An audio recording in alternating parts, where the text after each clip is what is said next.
December 1944. The Western Front, a narrow road outside a shattered European village.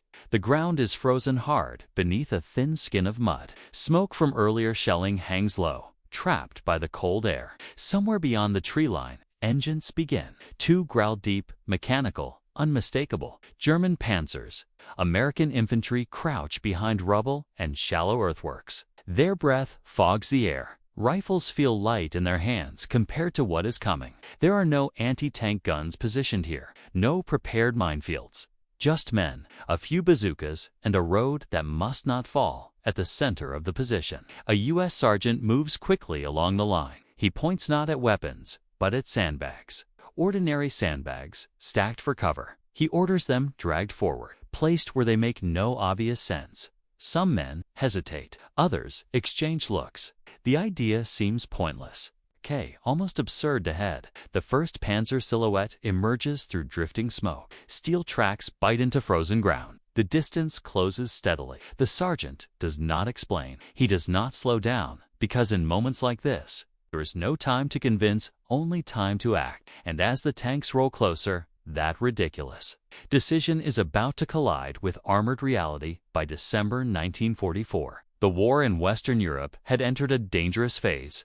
Allied forces had broken out of Normandy months earlier, racing across France and into Belgium. Supply lines stretched thin. Units advanced faster than planners expected. By winter, momentum slowed not from German collapse, but from exhaustion, weather, and resistance hardening along key roads and towns. The German army was battered, but not defeated. Panzer divisions still existed. Fuel was scarce, replacements limited, but when concentrated, armored units remained deadly. German doctrine emphasized counterattacks aimed at choke points, bridges, crossroads, villages, places where infantry would be forced to stand without heavy support. December intensified everything. Cold stiffened weapons, mud-clogged tracks, snow-concealed movement. Visibility shrank under low clouds and smoke. Air support, the Allies' great advantage, was grounded by weather for days at a time. In these conditions, tanks mattered again. German Panzers, Panzer, IVS, Panthers, and occasional Tigers were used to punch through thinly held sectors. Infantry often encountered armor suddenly, without warning or preparation. A road held by riflemen could become the focal point of an entire operation. American infantry doctrine assumed layered defense. Anti-tank guns would be positioned in depth. Mines would slow armor. Artillery would break formations before contact. In practice, this system frequently failed. Units outran their guns.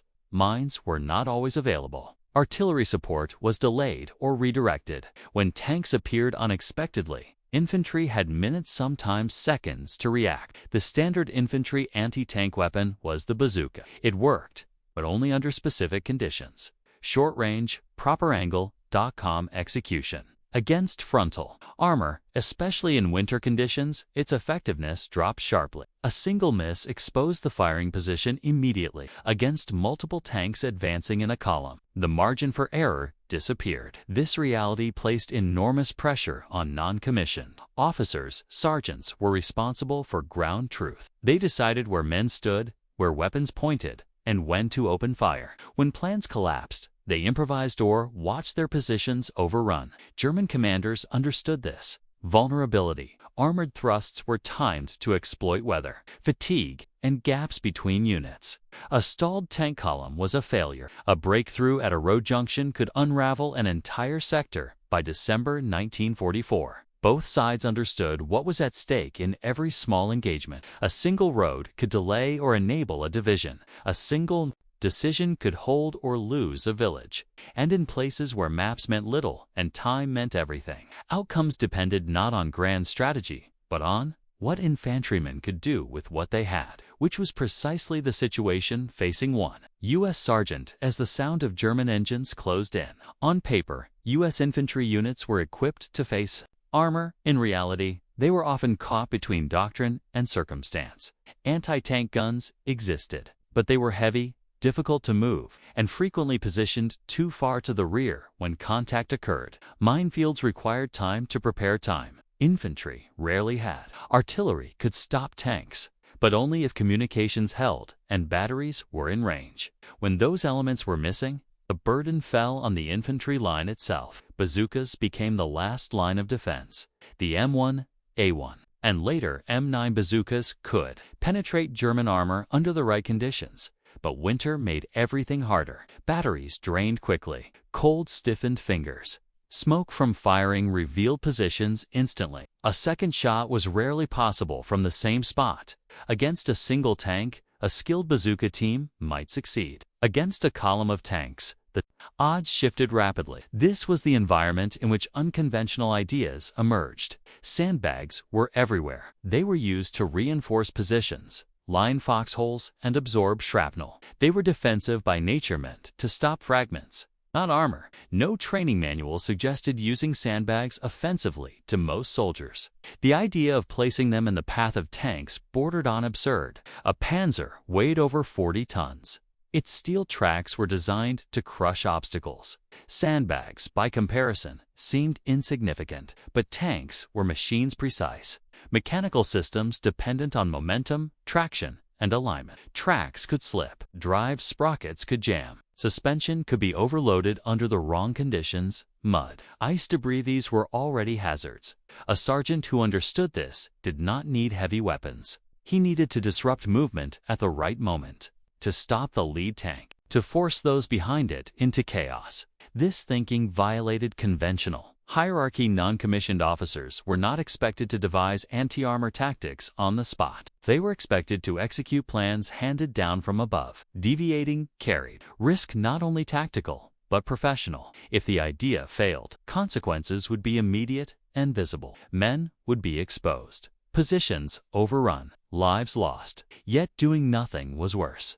The sergeant facing the approaching Panzers did not have time for approval. He had minutes to assess ground, distance, and material. He had sandbags, he had men, he had a road, and he had experience enough to recognize that stopping the first tank mattered more than destroying all of them. The idea sounded ridiculous because it challenged assumptions about power and scale, but war often reduces complex problems to simple physics.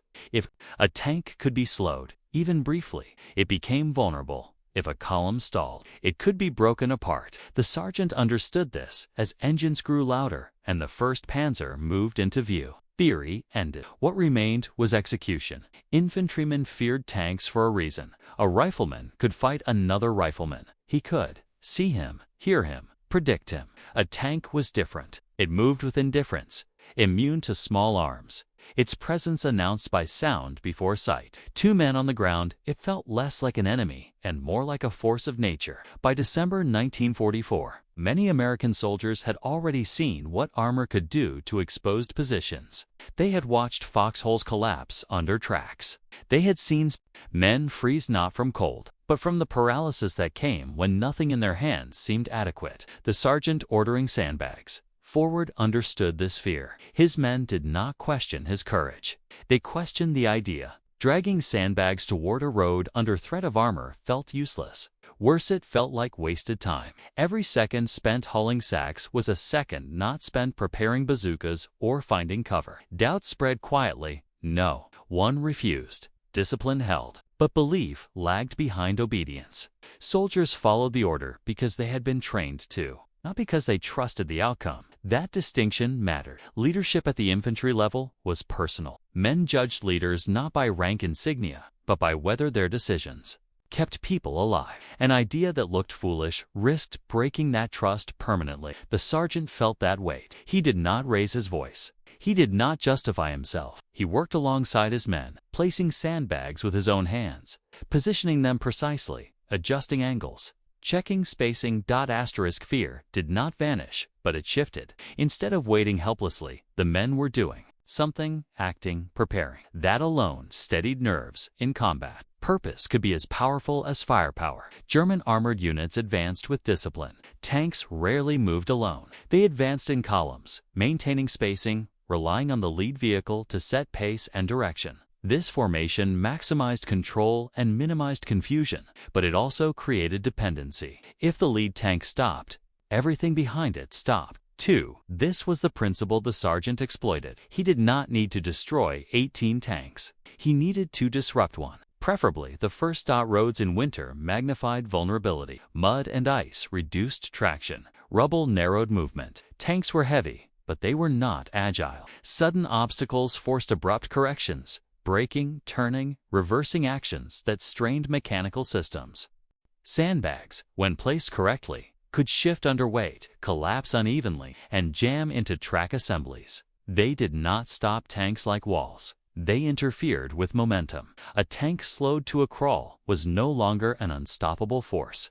It became a target. Once movement stalled, bazooka teams gained time. Infantry could reposition. Grenades could be thrown. The engagement shifted from helpless defense to controlled resistance. This tactic depended on timing and placement. Too early, and the bags would be crushed harmlessly. Too late, and the tanks would be on top of the position. The sergeant chose the narrowest point of the road, a place where maneuvering room was limited, where a halted tank would block everything behind it. It was a gamble, but tactically, it was sound. Armor relied on momentum. Infantry relied on opportunity. The sandbags created that opportunity not by stopping steel outright, but by buying seconds in war. Seconds decided outcomes.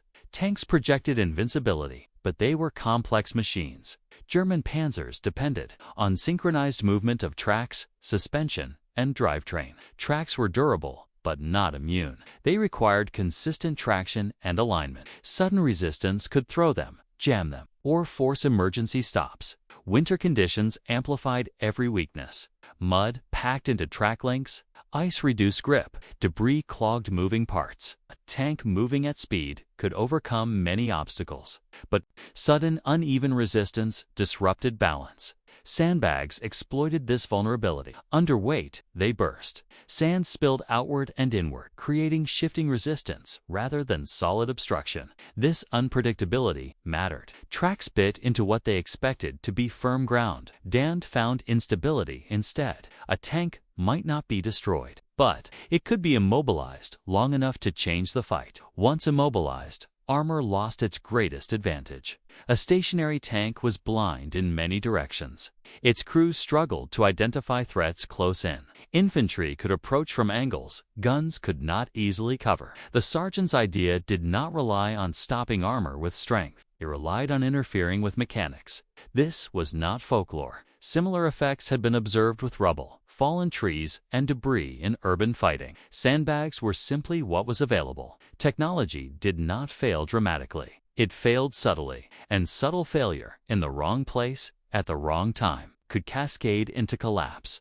As the German engines grew louder and the first tank neared the prepared road, every angle, human, tactical, mechanical, was about to converge. The decision had been made. The preparation was complete. What remained was the moment when steel met sand, and when theory would be judged by consequence. Leadership at the front rarely looked like leadership in manuals.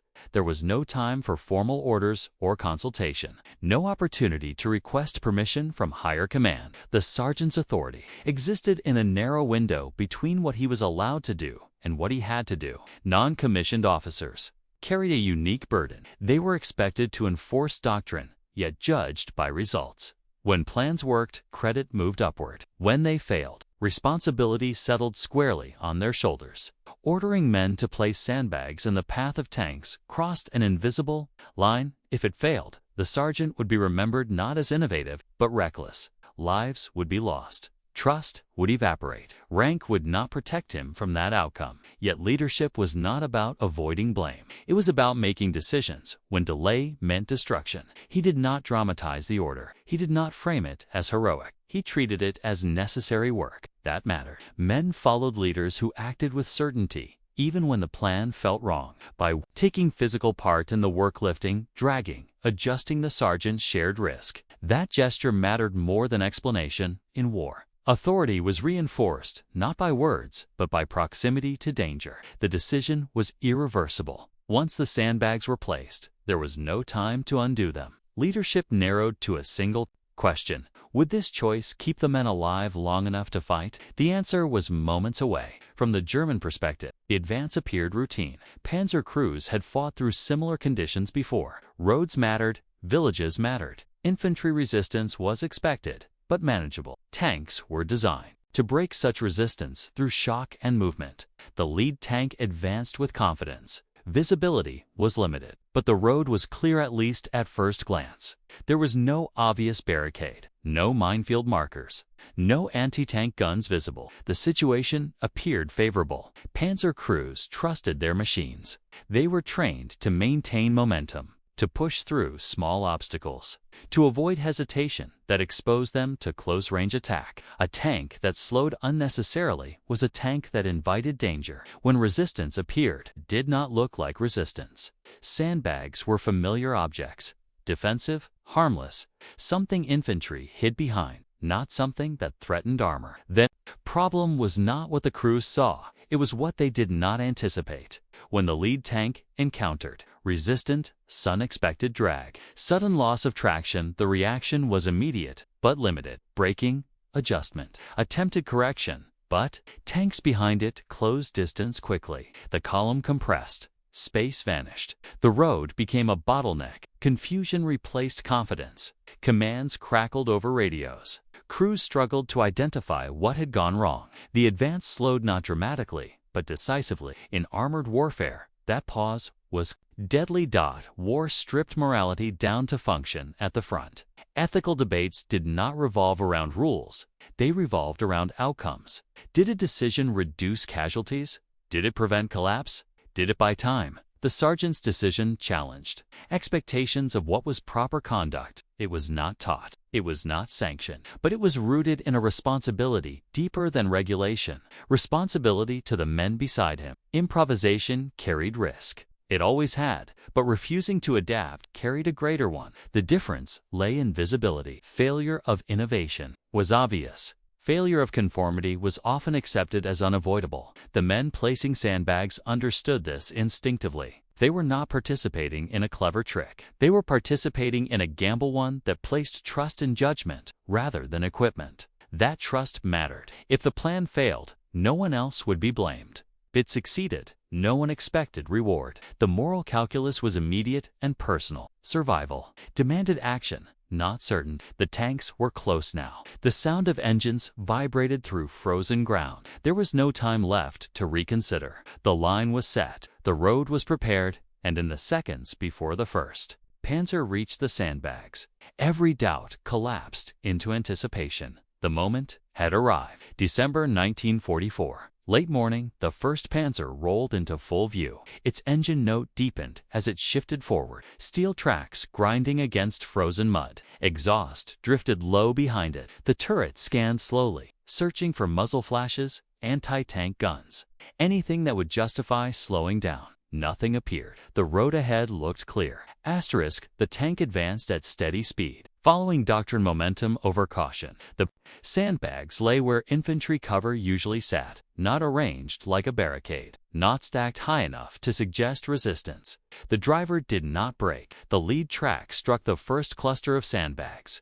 There was no explosion, no dramatic impact, just resistance, wrong resistance. The bags burst under weight, sand spilling outward and inward, forcing the track to climb and slip at the same time. The tank lurched slightly. The driver corrected. The second cluster caught. The opposite track, more sand collapsed under steel. Traction failed unevenly. The tank slowed sharply, its forward motion breaking into hesitation. That hesitation was everything. The tank tried to power through. The engine revved. Tracks spun. Sand packed into links and sprockets.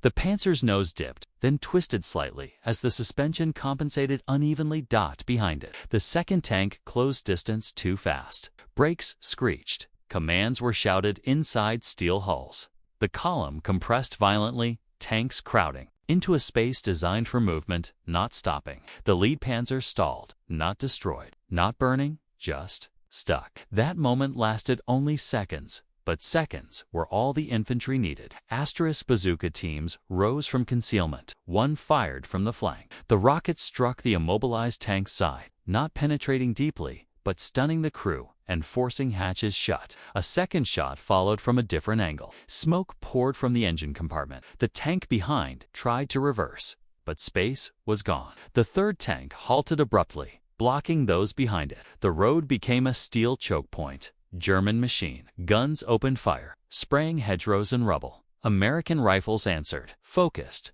disciplined. Grenades arced towards stationary armor, detonating against hulls and tracks. What had been an armored advance became a mechanical problem unfolding. Under fire, the sergeant moved along the line, low and fast. He did not shout, he pointed. He directed bazooka teams toward exposed flanks. He ordered fire held where it was unnecessary, conserving ammunition for targets that mattered. The tanks could not maneuver. Minutes passed slow. Heavy minutes filled with smoke, shouted commands, and the grinding protest of engines fighting physics they could not overcome. And as the first Panzer burned quietly at the head of the column, the truth became undeniable. The advance had been stopped not by firepower alone, but by interruption. The road that should have carried armor forward had become a trap. And what followed would compound that mistake again and again. The second Panzer never had a chance to recover momentum. Trapped behind the immobilized lead tank, Stryver attempted to reverse, but the road was already congested. Rubble pressed close on one side. A shallow ditch limited movement on the other. Tracks spun uselessly, throwing mud and sand without gaining ground. The third tank halted abruptly. Then the fourth. In less than a minute, the column lost its shape. German commanders inside steel hulls struggled to understand what had happened. There was no mine blast, no anti-tank gun firing from concealment, just a sudden, inexplicable loss of movement at the worst possible place. American infantry exploited the pause immediately. Bazooka teams repositioned, moving closer now that the tanks could not advance. Shots came from angles that frontal armor could not easily counter. One rocket struck a track assembly. Another hit the rear of a turret ring. Damage did not always destroy, but it immobilized, jammed, disoriented. Smoke thickened. Tank commanders ordered machine gun fire into likely infantry positions, but their fields of fire were restricted. Infantry stayed low, shifting constantly, attacking only when opportunity presented itself. The sergeant watched the clock in his head. He understood that this window would not last. German artillery could respond. Infantry support could arrive. Air power might intervene if weather cleared. The goal was not annihilation, it was delay. Within 10 minutes, 18 tanks were effectively neutralized as a fighting force. Some were damaged, some immobilized. Others trapped behind those ahead of them, unable to maneuver or deploy effectively. The armored thrust had lost cohesion entirely. German commanders faced a choice: push forward blindly and risk catastrophic losses, or withdraw. They chose withdrawal. One by one, tanks at the rear disengaged, reversing slowly, carefully, extracting themselves from the choke point. Smoke screens were deployed. Covering fire increased briefly, then faded. The lead tanks could not be recovered under fire. Crews abandoned some vehicles, retreating on foot into cover. Others remained buttoned up, waiting for night or support that would not come as suddenly. As it had begun, the advance ended. Silence returned in fragments. Engines faded into the distance. Smoke drifted upward through cold air. The road moments ago, a threat lay cluttered with steel, sand, and debris. American infantry did not pursue. They held their positions, weapons ready, eyes scanning for renewed movement. Only when minutes passed without return fire did men begin to breathe again. The sergeant stood still for a moment, taking in the scene. No celebration followed, no cheers. Just the quiet understanding that something improbable had worked. 18 tanks, 10 minutes. 8 road that held. Men looked at the sandbags now crushed and scattered beneath immobilized armor. What had seemed ridiculous hours earlier had become undeniable. The engagement would not appear dramatic on a map. No arrows shifted. No major offensive collapsed. But the line held, and in holding it, the sergeant's decision had bought time not only for his unit, but for the forces moving behind them. The battle was over. The consequences were only beginning. The aftermath settled slowly, like dust after a collapse.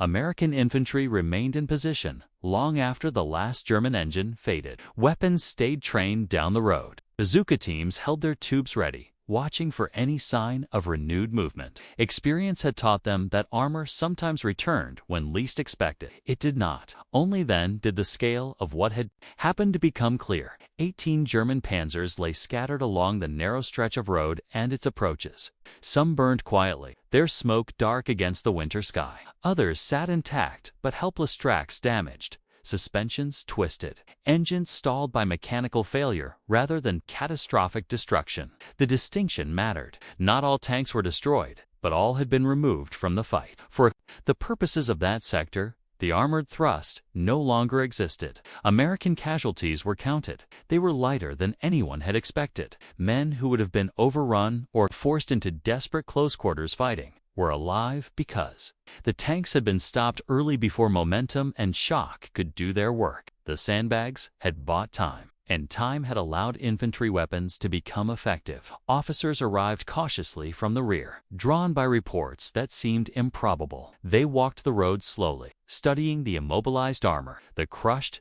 sandbags ground into frozen mud, the angles of fire from which bazooka shots had been taken. No one spoke loudly. No one dismissed what they saw. The sergeant was called forward. There was no formal debrief, no interrogation, just questions short, precise, practical. Where were the bags placed? How far apart? How much time had passed before the tank stalled? The answers were simple. Nothing had been improvised in the moment of contact. The decision had been made before the first tank appeared. Execution had been calm, deliberate, unremarkable in its discipline. That mattered. The officers did not congratulate him. They did not reprimand him either. They recorded what they needed to record and moved on to stabilizing the sector in combat. That silence was acknowledgement. Word spread quietly among nearby units, not as a story of heroism, but as a lesson, a technique, a reminder that armor, for all its power, could be disrupted by understanding rather than force alone. The road remained under American control. Supplies moved through later that day. Units passed the immobilized tanks without stopping, stepping around steel that had failed, not through destruction, but through interruption. The war moved forward, but the memory of that morning did not fade quickly. Men who had watched Sandbag stop steel would never look at battlefield materials the same way again, and as reports traveled upward stripped of emotion, reduced to facts, the implications of what had happened began to extend beyond that single frozen road. What happened on that road did not enter official doctrine. There was no field manual revision on the use of sandbags against armor, no training circular distributed across divisions. Large institutions absorbed lessons slowly, and only when those lessons could be standardized, tested, and repeated. This one could not be dot. It depended on terrain, timing, and judgment. It required a narrow road, winter conditions, limited maneuvering space, and an enemy advancing with confidence rather than caution. Remove any one of those elements, and the outcome might have been different. But among the infantry, the lesson traveled anyway, quietly, informally, the way real battlefield knowledge always did. Men spoke about it while cleaning weapons or waiting for orders, not exaggerated, not romanticized, just described. Sandbags, tracks, momentum, the lead tank. The story changed slightly with each telling, but the core remained intact. Officers, too, adjusted without ever saying so openly. They did not begin ordering sandbag traps, but they began listening more closely when non-commissioned officers spoke about terrain and movement. They hesitated less when unconventional preparations were made, so long as they were grounded in reason. Across the Western Front, similar improvisations were already happening. Hedgerows were turned into weapons. Rubble was shaped into obstacles. Abandoned vehicles were repositioned to block roads.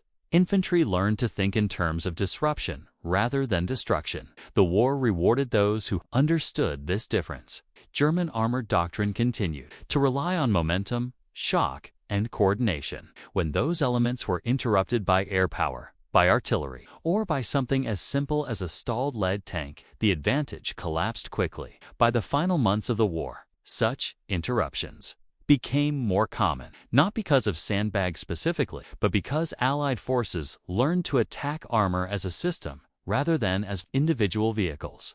The sergeant returned to anonymity. There was no citation that captured what he had done. words, no phrase in a report. That explained how close the outcome had been to disaster. He remained what he had always been, a man responsible for groundmen and decisions measured in seconds. History would remember the battles of winter 1944 by their names and outcomes.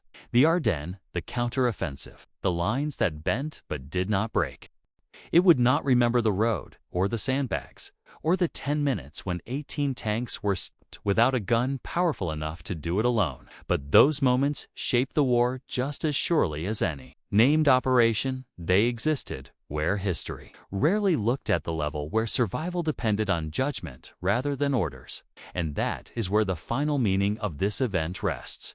War is often described as a contest of machines, tanks, aircraft, artillery, production numbers, and tonnage, moved across continents. But at its core, war is decided by people, by how they respond when machines fail to behave as expected. The sandbags on that frozen road were not weapons in any formal sense. They were tools, repurposed by a man who understood that armor depended on motion, not invulnerability. He did not defeat steel with strength. He defeated it with interruption. This distinction matters. History tends to celebrate destruction. A tank destroyed is visible, dramatic, final. A tank stopped is quieter, less satisfying on paper, but often more decisive in reality. Stopping the first tank stopped the column. Stopping the column stopped the advance. Stopping the advance saved lives that would never be counted. The sergeant's decision did not rely on genius or luck. It relied on attention to ground, to weather, to how machines actually behaved under stress. It relied on accepting responsibility when no higher authority could provide answers. This is how wars are truly fought, not only by generals shaping campaigns, but by non-commissioned officers shaping moments, by men willing to act when certainty is impossible and delay is fatal. The soldiers who watched sandbags halt armor carried that lesson forward, not as a trick, but as a mindset. Look at what you have. Understand what the enemy needs. Disrupt it. That lesson did not end in 1944. It echoes through every modern battlefield where technology meets terrain, and where adaptability outweighs appearance, where ideas dismissed as foolish are sometimes the only ones that work. On that road, in that winter, steel did not fail because it was weak. It failed because someone understood it well enough to stop it. And in war, understanding has always been the most powerful weapon of all.